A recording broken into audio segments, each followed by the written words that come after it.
Week 1 of conference games is in the books. Where does your team stand? SoCon Fast Break starts now.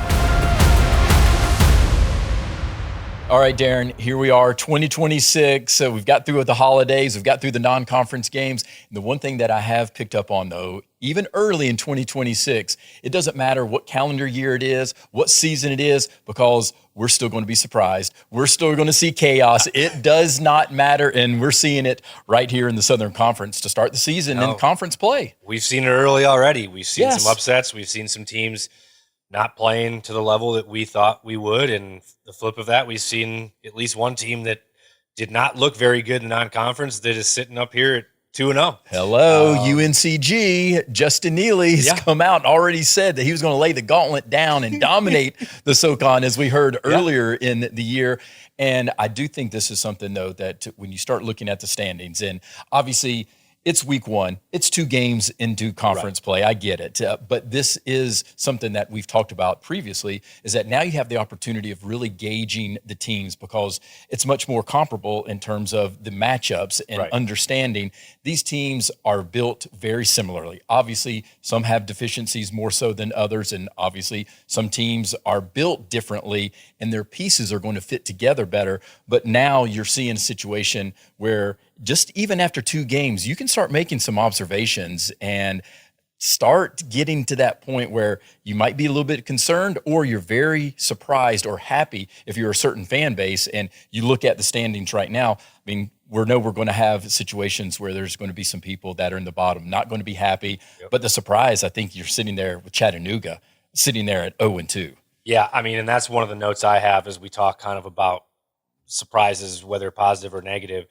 And the Mocs are sitting there squarely with a big circle around them of just being shocked that they're 0-2. And frankly, they made I think it was a 16-0 run in that VMI game. Yeah, an 18-2 eventually. But run. I mean, they were not competitive for the first half of that game. Looked like they just didn't. That's right. And Dan it. Earl even talked about they came out and didn't even really have a concept of what their why was, that they even wanted to come out there and play in that game. Yeah. No, I mean, this team, to me, from an outsider's perspective, is really struggling with consistency and in finding an identity. They've really struggled to get consistency other than from Jordan Friesen. He's the only double-digit scorer that they have right now. I know a couple guys are close. Yes, and can I interrupt you right there real quick? Yeah. Because we have made a mistake. And Jordan, we apologize. It's Jordan Friesen. It is Friesen. Absolutely. Yes, Apologies to that. As someone whose last name never gets pronounced right, exactly. I appreciate that. But Jordan Friesen's been their kind of one shining light of remotely close to consistent play. That's right. And they're not rebounding it well. I mean, they're ranked 297th in the country in rebounding, total rebounding.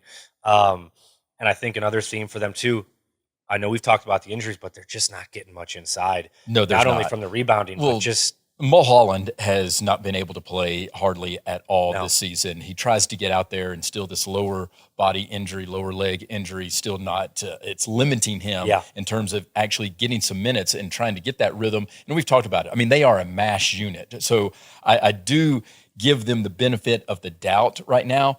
But the problem is, though, you get behind the 8 ball too quickly in conference play, you can't make it up. No. And that's the problem, sitting there at 0-2. And that's going to be a struggle for Chattanooga. I think you hit the nail on the head there. At some point, we talked about this either last week or the week before, the team that wins this league in a worst case scenario is going to have 5 losses. And I think someone's probably, I think that's a stretch. I think 3 or 4 losses probably wins the league.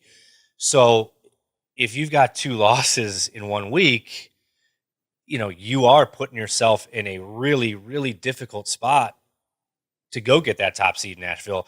And frankly, the way they're banged up right now, unless something happens and they get healthy and they kind of figure out an identity, Yeah, they've got to get on a heater pretty quickly. Yeah, they do. And that's all predicated by injury. So they've got to have a rotation where you can actually get into the rhythm. Yeah. You can have some consistency, and that's what they don't have right there, sitting at 0-2. And also the Citadel 0-2. We talked about it. I mean, they have struggled in the non-conference, obviously, have not had a Division I win in a long time. Yeah. And it's just very difficult when you consistently giving up almost 50% from the field to your opponent. It's going to be hard to outscore people, especially in this league. Yeah, and they don't particularly score it great to begin with. Yeah. So it's, I continue to say it, but I feel for those guys down there in Charleston because – it's a well-coached bunch, but they just have really, really struggled. Frankly, for the better part of 2 years now. That's right. At a pretty high level. Yeah, especially on the defensive side. Yeah. That's the problem. Yeah, and I think they've probably had a couple guys that they thought maybe would take a step forward that haven't taken as much of a step forward, and maybe a transfer to come in that maybe would be contributing more than they have. So, I, for the sake of them, their staff, and the league, I want to see them end this Division I winning streak drought here this conference season. Yeah, it will not surprise me, though, that they do get a win and they spoil somebody's week. That will probably happen. And I know Chattanooga had to go 2 games on the road, again, there at VMI and at UNCG. The other team that's sitting there 0-2, and maybe a surprise, but you're talking about a tough schedule to start, and that's Mercer. Yeah. Based on the talent level that they have. So right now, I'm not concerned with Mercer. I'm not concerned whatsoever. That's 2 difficult places to go play, to open up conference play at Furman. You're right in that game, and then you have to follow that up and go to ETSU. And ETSU, we saw what they've been able to do in the non-conference, and they're not missing a beat right now. No, they're not. And look, I completely agree with you. I'm not worried about them at all. I think they played the 2 other best teams in the conference to start conference play out. Now that could change in a week or 2, but I think as of right now, if you had healthy rosters at the end of the year, I think Furman and ETSU are going to be right there. So, and they had chances to win both of those games. They did. They got a pretty good look at the end of the Furman game. They led at halftime at the ETSU game, which I understand, probably the most irrelevant stat of all time is leading a game at halftime. But, look, they competed for the vast majority of that game well enough to win. But ETSU really locked up in the second half, among other things, which is what they do. They're 39th in the country, and I believe it's total defense. They're 39th in the country. And so, that's a team that they're going to be hard to score on for 40 minutes. So, especially at home there in Freedom Hall. Absolutely. That's a difficult place to play. Absolutely. We'll when we get to our segment with power rankings, I think my feelings about Mercer will be illustrated in where they are. All right, so we got to stick around for the power rankings. Yes, and also, hey, just go ahead and hit that subscribe or follow button. It's easy to do. It doesn't cost you anything. It helps us out, and you get opportunities to hear more and more of SoCon Fast Break. Again, it's easy. YouTube, Apple Podcasts, Spotify, or wherever you get your podcast. All right, so the other teams that we're looking at, Furman sitting there at 1-1, and then you also have VMI 1-1, and we'll talk about that game against Chattanooga. Western gets the big win at Furman. We'll talk about that, and Samford sitting there at 1-1. But the unbeatens, it's ETSU, Wofford, and UNCG. And there's something about when you look at some of these teams, and we'll talk about the ETSU run that they're on right now, because I do think it's significant just how well they're playing defense. But the Mercer-Furman game there on New Year's Eve, I mean, that was a thriller type of game. And it was one of those games, and you talked about it, Mercer had an opportunity, got a decent look. Mm-hmm. I was there, and I felt that Barako Koje, I felt he could have continued to the rim rather than settling for a little bit of a floater right there, because he is so effective as far as finishing. He's one of the best finishers in the conference, and I felt that Charles Johnston, though, was a little bit of a distraction. He had been playing that rim protector role without Cooper Bowser there, and he impacted Kojay shot right there at the end. He did, and I'll tell you, I agree with you. I think he probably at a minimum could have tried to draw Johnson out more and get some contact, maybe get to the line. Yeah, or maybe then draw him out Mighty's and be able right to get there by him. Yeah. Because to your point, they had him, the play that they drew up had him going downhill hard. Yes. And he's a big, strong, physical player.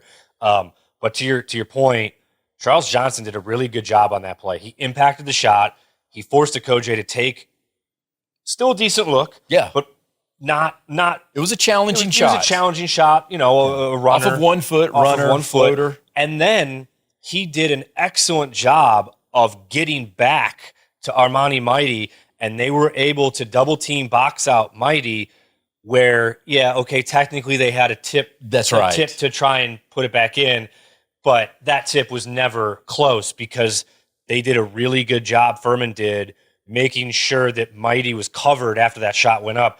And I know those are little things, but that's a big deal, when you're looking at that from a video review perspective of Charles Johnson doing a really good job on the defensive end. Yeah, no doubt about it. And Charles Johnson was +9 in the plus minus. And again, he did a really good job against Armani Mighty there. Again, no Cooper Bowser. And does look like he's going to come back in a couple of weeks. So I think that's a huge win for Furman to be able to get Cooper Bowser back again.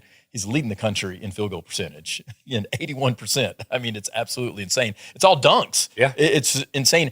And the one thing that I picked up also, Furman plays the pick and roll lob like nobody's business. And I don't think it's even close in the Southern Conference. They're the best pick and roll lob unit out there. No, I mean, Coach Ritchie does a very good job teaching that and the way that they execute their offense.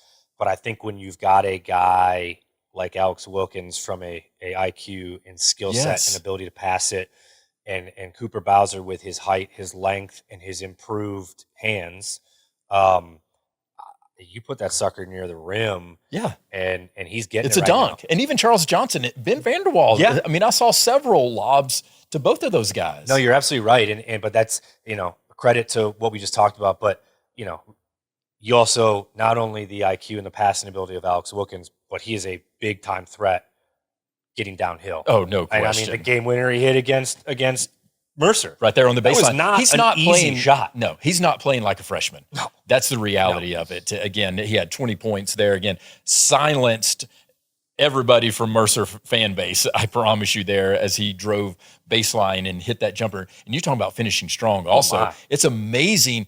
And he's a wiry, thin type of guy, but he just has a lot of upper body strength and can absorb contact. Yeah. Again, I put him up with Barako Kojay as some of the best finishers in the Southern Conference. Completely agree.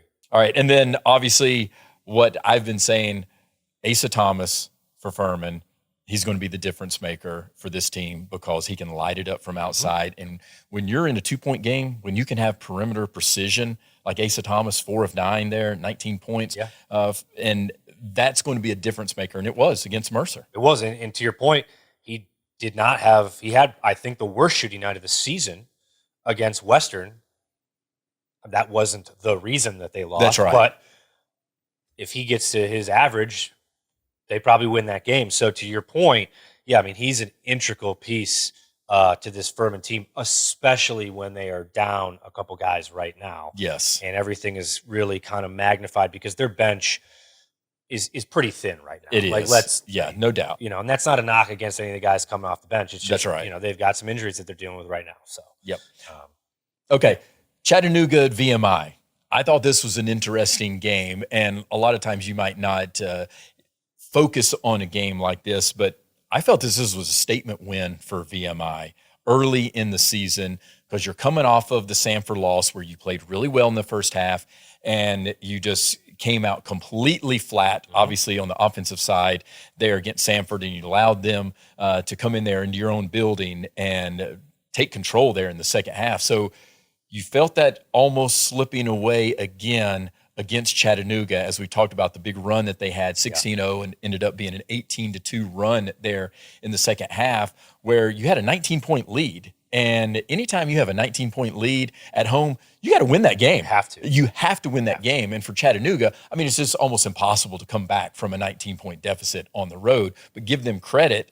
Of all of the inconsistencies that we've talked about, they were right in that game. But I felt this was huge for VMI to withstand that run, have the nerves to finish strong and get that victory. And this is the first time they've beaten Chattanooga since 2022. So it's significant that VMI was able to do this. And also because we still got the preseason player of the year, Ricky Bradley Jr. He's on the bench. Who? He hasn't been medically cleared. I know. That's what I'm saying. It's crazy that this is still the biggest storyline as we're going into conference play is where is Ricky Bradley Jr.? Yeah. And, I think that is as much of a season-saving win without sounding too dramatic for VMI that you could have for the reasons that you mentioned of you played well in the first half to open things up against Samford, and it really fell apart in the second half, and you end up getting blown out by 20, right? You come back, you've got a Chattanooga team very, very much on the ropes. On the ropes after the first half. Yes. And all of a sudden you blink and it's a one-possession game or a two-possession game.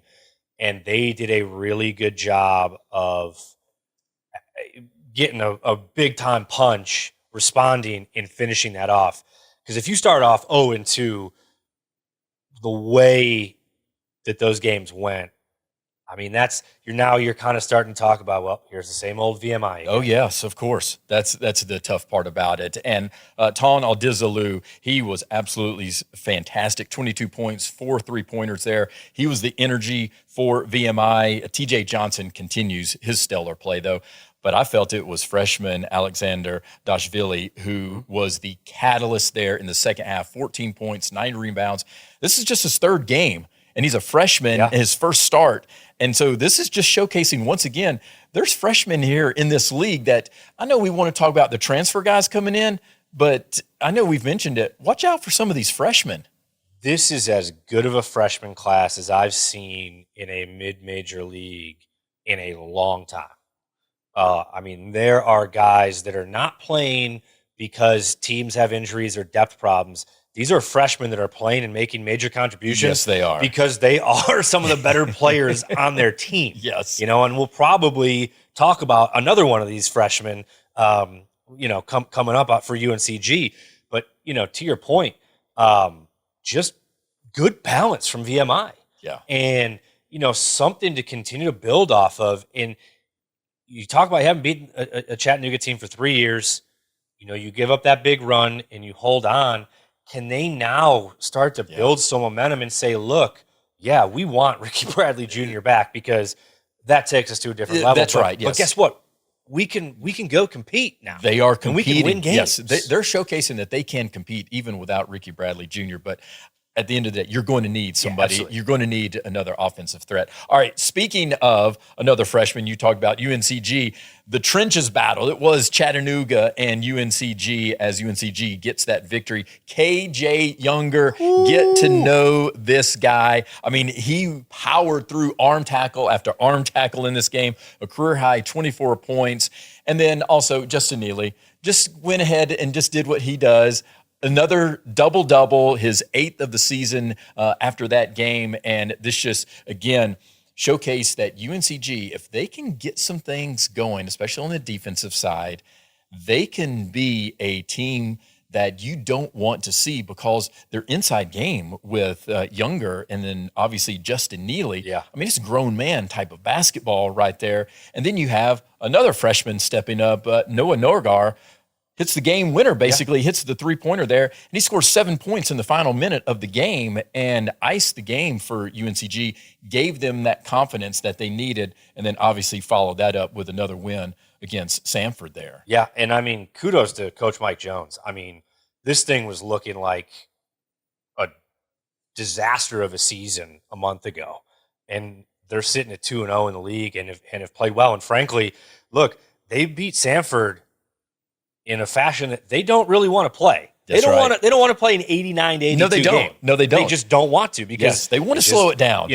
But they won that game. Yeah. And they're getting much more consistent production. This is maybe a scenario. We'll see if they can keep their winning ways up. But this is maybe a scenario where in this portal era, you have so many new faces, and sometimes it just takes a little bit longer to get it together. Yeah, that's right. And it looks like this team has found its groove and have found the consistency they need. And it helps to play at home, no doubt about it. Yeah, so there is that side of it as well. But I just love that what you saw from UNCG back-to-back games, being able to really showcase their physicality as Justin Neely had another double-double in that game against Samford. So now has 9 for the season. He's 5th in the nation in double-doubles. I mean, it's absolutely fantastic. And KJ Younger, he almost had a double-double also. I mean, these guys are playing extremely well. They are, and I don't expect them to shoot it at 69% from deep every night. No. But they are shooting it from deep better now, too. They are. The one thing that concerns me that I'll say about them, though, still, is they are currently still 307th in the country in scoring defense. Yeah. Which They've is got to improve that. Incredibly uncharacteristic for Coach is. Mike Jones' team. But they're 2-0 in the conference. They are 2-0 in the conference. So stats don't tell everything. No, they as don't. long as you score one more extra point, that's for certain. All right, Western Carolina at Furman, and this was the only game that went into overtime, and 11-3 run there for Western Carolina. Marcus Kell, just phenomenal there in overtime. Yep. And I felt that Western, when it mattered most, they played some solid defense, and especially at the end of regulation and there at the end of overtime, that not allowing Furman to really get a good look. No, they didn't.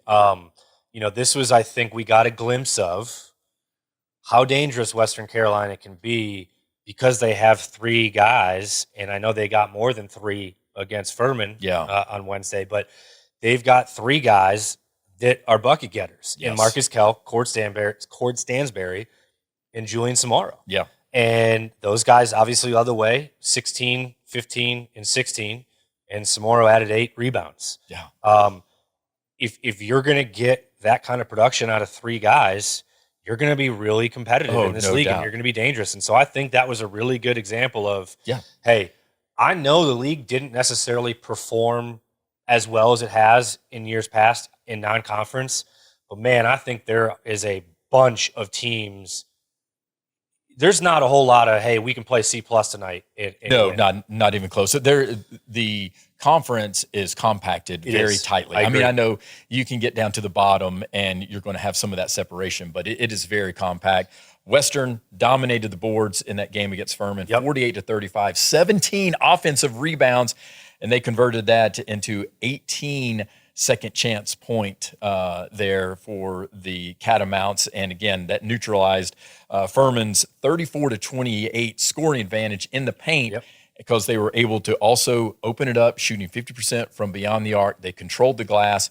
And that handcuffed Furman's opportunity for transition game. And we know how imperative that is for Furman to be able to get on transition. It is. And you mentioned like the defensive effort from Western Carolina. I mean, Furman only shot 34% from 3. They were 8 of 17 from the free throw line, which that's the killer. That's the killer right there. The killer. And that seems to have been a little bit of a concern for the Paladins this year. And the rebounding margin, obviously very surprising.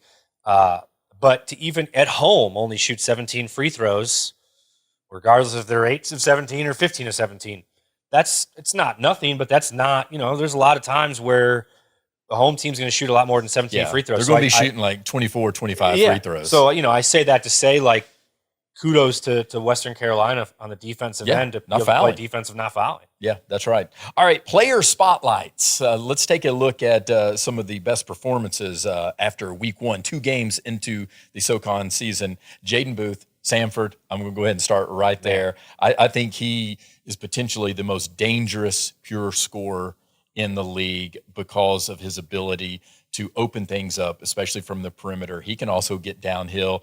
I mean, right now he is one of the top in the country in 3-pointers made at averaging 4 per game. So that's number 2 in the country. He's an elite level type of scorer. Yeah, he's a bucket getter, flat out. He just gets it done. Yeah, no question. And also Alex Wilkins, I know. We've talked about it. Freshman sensation averaged 22 points in his first week of conference play. It's okay. Yeah, I need to see if we can do some research and find out, has a freshman averaged better than 22 points in their first 2 games of the conference season? I doubt it. I don't know. I doubt it. It's been a long time, if so. I mean, I don't even think Steph probably didn't do that as a freshman. We need to look at that. Brian, make sure and make a note of that. We can do some research on that. Brian, our obviously producer extraordinaire and director over there. All right, Justin Neely, currently 4th in the nation in rebounding and also 9 double-doubles. He had 22 points and 14 rebounds against Samford. We've already talked about it. Again, I know him and KJ Younger, like I said, grown men. Justin Neely just continues. He is a force because not only from an inside perspective, but he can step out and knock down the 3. He can. And when you have one guy literally almost averaging 12, 13 rebounds a game, I mean, you're taking away extra shots on the defensive end and you're generating extra shots on the offensive That's end. right. Yeah, because he's doing it on the offensive board also. Yeah, he is. He's doing it on both ends. Yeah. All right, Dylan Faulkner, 2 Samford guys. Consistency defined is how I would describe Dylan Faulkner. Back-to-back 25-point games. He had 12 rebounds against VMI and recorded 7 combined blocks for the week. There's no doubt his name was in the running for SoCon Player of the Week after 2 games. Well, yeah, I mean, if there wasn't a guy that averaged 32 a game and shot 60% from 3, there's a good chance it's probably him. Yes, that's right. Yes. And that guy will go to the headliner, Nils Machowski, there from Wofford, SoCon Player of the Week, as you talked about, averaged 32 points and 4.5 rebounds. And his 37 points at the Citadel was the highest output by a Wofford player since Fletcher McGee in 2019. When you put your name in the same category as Fletcher McGee, that's pretty special. 64 points in 2 games. And not only was he named SoCon Player of the Week, but he was also nationally recognized as the Lou Henson National Player of the Week, and that is significant. That's the first Wofford player that's ever been named the Lou Henson Award winner. So congratulations to Nils Machowski. I mean, he was, talk about a burner. He was lights out, and that Wofford team played well. I mean, the funny thing is they got the majority, I shouldn't say the majority of their scoring, but their top 2 leading scorers both games were not Kamari Holmes. That's right. Caden Vasco, also great. Yeah, Vasco. Yeah, Caden Vasco. Whew. I think Caden Vasco is one of the most underrated players in the Southern Conference. I think he is so valuable to Wofford. I know you can look at Machowski and the stats that he's putting up, but I think, and obviously Kamari Holmes, I love what he's doing there, but Vasco is an efficient type of player that's playing at a different level and seems to be the connective tissue for every player there at Wofford. Yeah, absolutely. And he comes from a physical league in the Mid-American Conference that, you anticipate he's going to play with a different level of toughness and just kind of, to your point, be that guy that kind of keeps everything together. No question about it. All right, stat of the week. I love stats, so I had to pull this one up, and I wanted to mention UNCG real quick. In that game against Samford, they had 2 turnovers in that game. 2 turnovers for the entire game, including 0 turnovers in the second half. I don't care who you're playing. I don't care what league you're in. You have 0 turnovers in the second half, you're almost impossible to beat. No, we could go out and grab 5 guys and play a rec league game right now and play to 21, and we might have more than 2 turnovers. We might have more turnovers than points after 10 minutes. I can promise you. No, I mean, that's incredible. And again, kudos to that staff. I mean, they just look like they've just grinded and grinded, and they're starting to really put it together. They're playing so efficient, and again, just in 2 games, conference play, I get it, but their turnover percentage right now is leading the league, 10.6% turnover percentage. So they're very efficient. They're handling any type of pressure, and they're making good decisions. I mean, that's what that stat's telling me. Yeah, 100%. And that's pretty characteristic of a Coach Jones team. Yeah. I mean, they typically take care of the ball well and make smart decisions on the offensive end of the floor. No question. All right, another stat. Since 2017, 100% of the teams in the Southern Conference that start 3-0 have finished in the top 3 of the final regular season standings. Okay. So we've got 3 teams that have an opportunity to get to that magical 3-0 mark, and that's obviously ETSU, Wofford, and UNCG. Well, guess what? UNCG or Wofford, one of those teams is not going to do it because they play head-to-head tomorrow night there in Spartanburg, and I'm excited about that game. We'll talk about it. I'm actually going to be calling that game, so very nice. I am very excited to see both of these teams up close and personal. All right, real quick, power rankings after the first 2 games in the conference. All right, we'll start at the bottom. I got Citadel at 10. Yep. Again, they're doing a really good job free throw line, but you're giving up way too many points and allowing teams to shoot too well against you. Chattanooga, I got 9. I do too. I was curious. I So know. we didn't talk about this prior, by the way. We did not. I was curious where you're going to have Chad. I got them at 9 too. Yeah. I just based on what I'm seeing right now, because, I mean, I know injuries play a part of that, but they are nationally ranked. They're 24th in assist to turnover ratio. So they're playing well at particular times, but I would say their stock is down. VMI, I've got them at 8. So do they I. lead the league in 3-point attempts. And, so they're playing a game where, again, if they can get hot from beyond the arc, then they're going to be in a shot. That's my concern, is that are they too reliant on the 3-point shot? Yeah, and I think the thing with that is you see the last couple of years when they've been good, but teams have gone on big time runs against them, and they really got to cut that out if they want to take the next step. But that's going to be really hard if you're taking a ton of threes and you have off nights, because you're going to give teams opportunities to get out in transition. No question. All right, I've got Western at number 7. So the league's overall rebounding unit and number 1 in offensive rebounding. Got UNCG sitting there at number 6. Okay. And I'm still a little bit concerned about the defense, but obviously when you start the season 2-0, you're doing something right. No, for sure. I struggled with this. I had Samford at 6. Only because their consistency to be able to defend well enough on a consistent basis is something that I think concerns me a little bit. But I'm totally fine with putting UNCG at 6. Yeah, I've got Samford at 5. Yeah, Again, they do a great job with ball security as well. Number 4, top 4, I've got Wofford.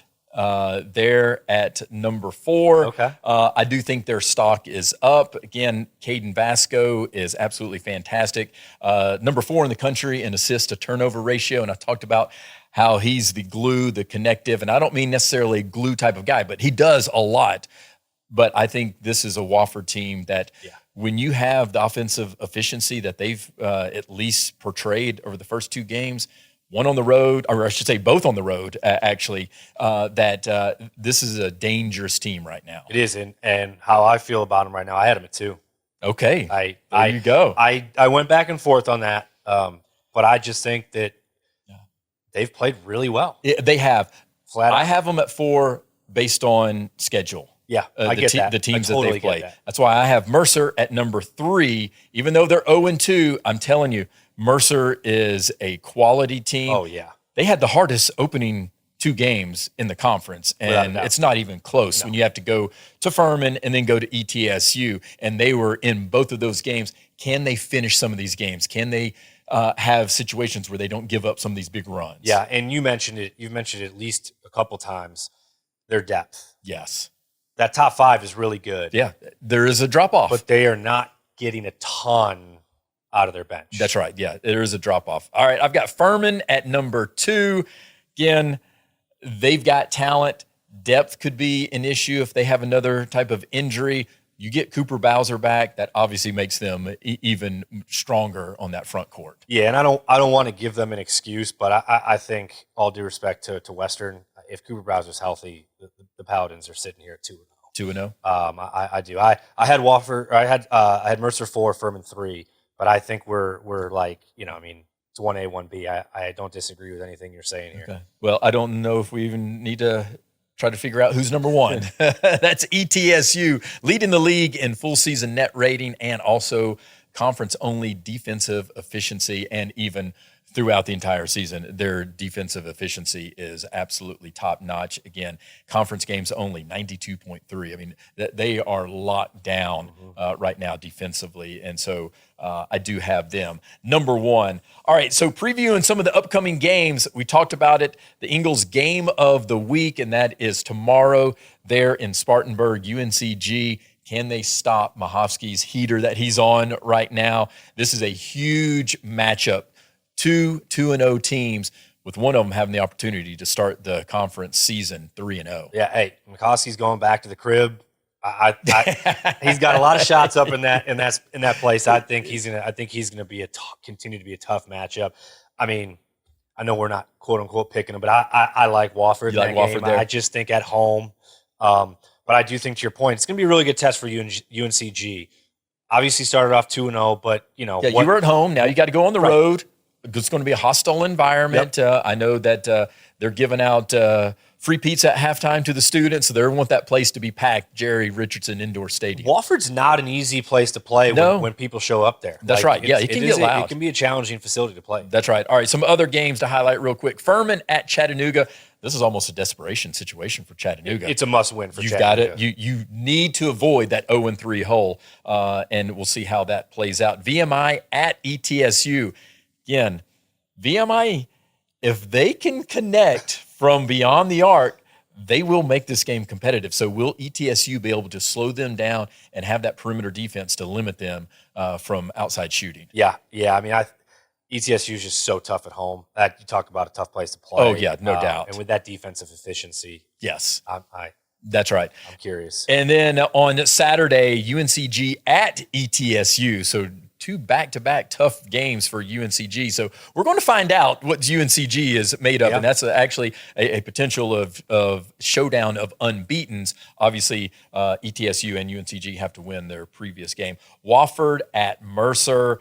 This is another one. Now, Wofford, can you go on the road there to Macon? Mercer's played extremely well at home this season, 6-0, and they can get out in transition, out on the fast break. But Wofford does have the number one offensive efficiency team right now, at least in conference play. Yeah, no, I mean, look, it's a game that starting off 0-2, whether we've talked about how we feel about them, but at the end of the day, they are 0-2. So this is to a degree a big time, maybe not a must win, but they gotta make sure they take care of home. No doubt about it. Who they're playing, yes, given the fact that they started off this conference season 0-2. That's right. Hey, this is another big week. Yeah. Here we go. Conference play continues. And as always, make sure you hit that subscribe or follow button. You know the drill.